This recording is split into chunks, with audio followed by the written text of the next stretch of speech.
بسم الله الرحمن الرحيم. النهارده ميعادنا مع الجزء الثاني من التشكيل المتوقع للنادي الاهلي في مباراه افتتاح كاس العالم امام انتر ميامي.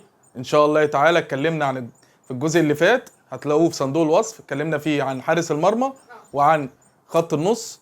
النهارده في الفيديو معانا هنتكلم عن خط الدفاع، رباعي الدفاع والثلاثي الهجومي للنادي الاهلي. اول حاجه هنتكلم عنها هو خط الدفاع، تشكيل الرباعي. معظم الافكار دلوقتي بتتكلم في وجود حمدي فتحي ان الاهلي المفروض الانسب له في حاله الدفاع يبقى دفاع ثلاثي بوجود حمدي فتحي ليبرو.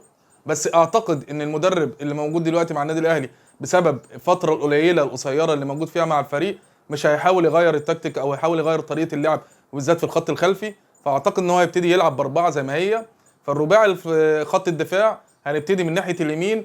اول واحد هو اللي دايما موجود في التشكيل محمد هاني. محمد هاني واخد مكانه اساسي.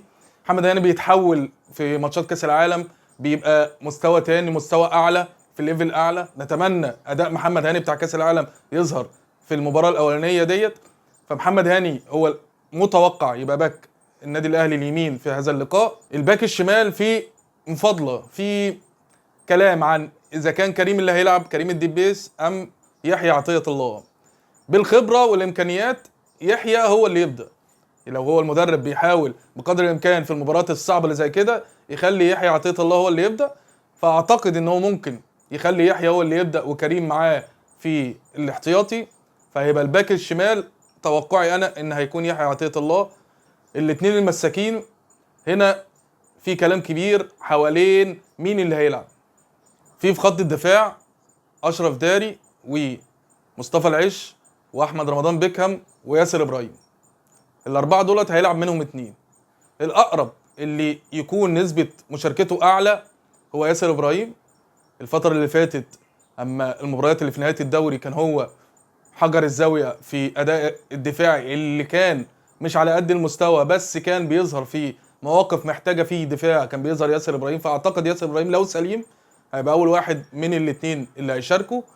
الثاني هتبقى كلام عن احمد رمضان بيكهام ام اشرف داري. هل بقى المدرب هيحاول ان هو في اللقاء ده هيلعب الهجمه يبنيها من تحت فيحتاج ان بيكهام هو اللي يكون موجود، ولا يحتاج الخبره عشان الكرات العاليه فاشرف داري هو اللي يكون موجود؟ فيها مفاضله. واعتقد ان هي بنسبه كبيره قوي المدرب برضه هيحاول يلعب في السيف سايد في الامان جدا، فهيبتدي باشرف داري. فالاحتمال الكبير ان اشرف داري هو اللي يبدا جنب ياسر ابراهيم. فاصبح الرباعي الدفاعي للنادي الاهلي من اليمين للشمال محمد هاني، ياسر ابراهيم، اشرف داري، ويحيى عطيه الله. بالنسبه للخط الامامي، الثلاثي الامامي، الاثنين الجناحين والمهاجم، تريزيجيه بعد ادائه في الشوط الثاني من مباراه باتشوكا، وبعد معرفه المدرب ان هو راجل فت واللياقه جاهزه وراجل دولي وراجل موجود دايما مع منتخب مصر، موجود دايما مع فريقه.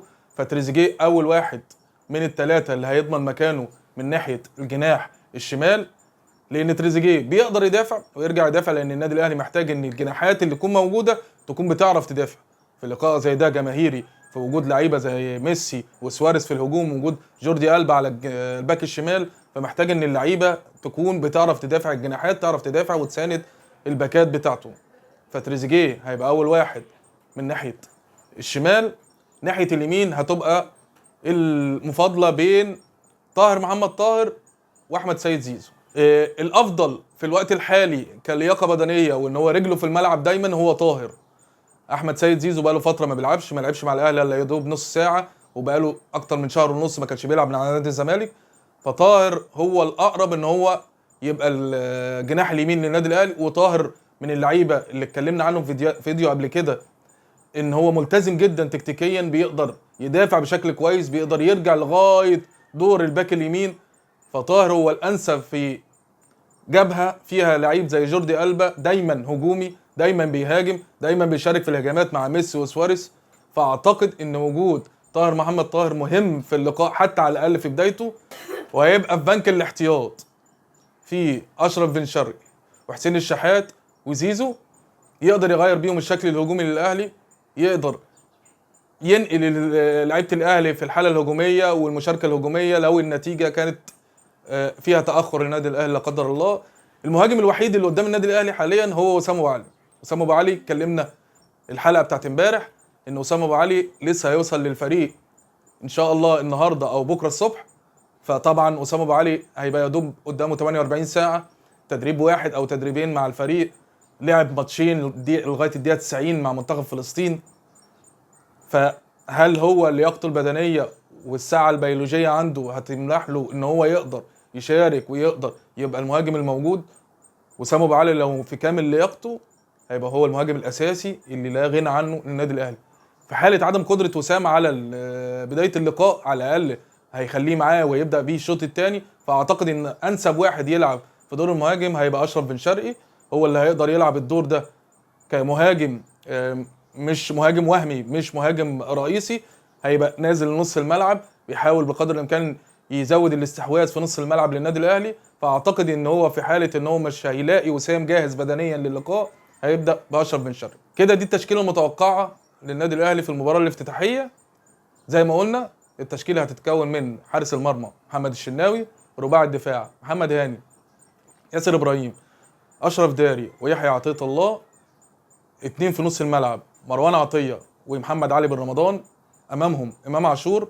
الجناحين هيبقى جناح شمال تريزيجيه، وجناح يمين طاهر محمد طاهر، والمهاجم وسام ابو علي او اشرف بن شرقي. كده احنا خلصنا التشكيل المتوقع للمباراه الاولى للنادي الاهلي. اتمنى اعرف منكم تشكيلاتكم المتوقعه للقاء وتوقعكم لنتيجه اللقاء. اصلا انا من وجهه نظري انا قلقان من الماتش ده، قلقان ان الاداء ووضع الفريق في المعسكر الاعدادي اللي اتكلمنا عنه في الحلقه اللي فاتت. انا قلقان ان النتيجه مش هتبقى لصالح النادي الاهلي.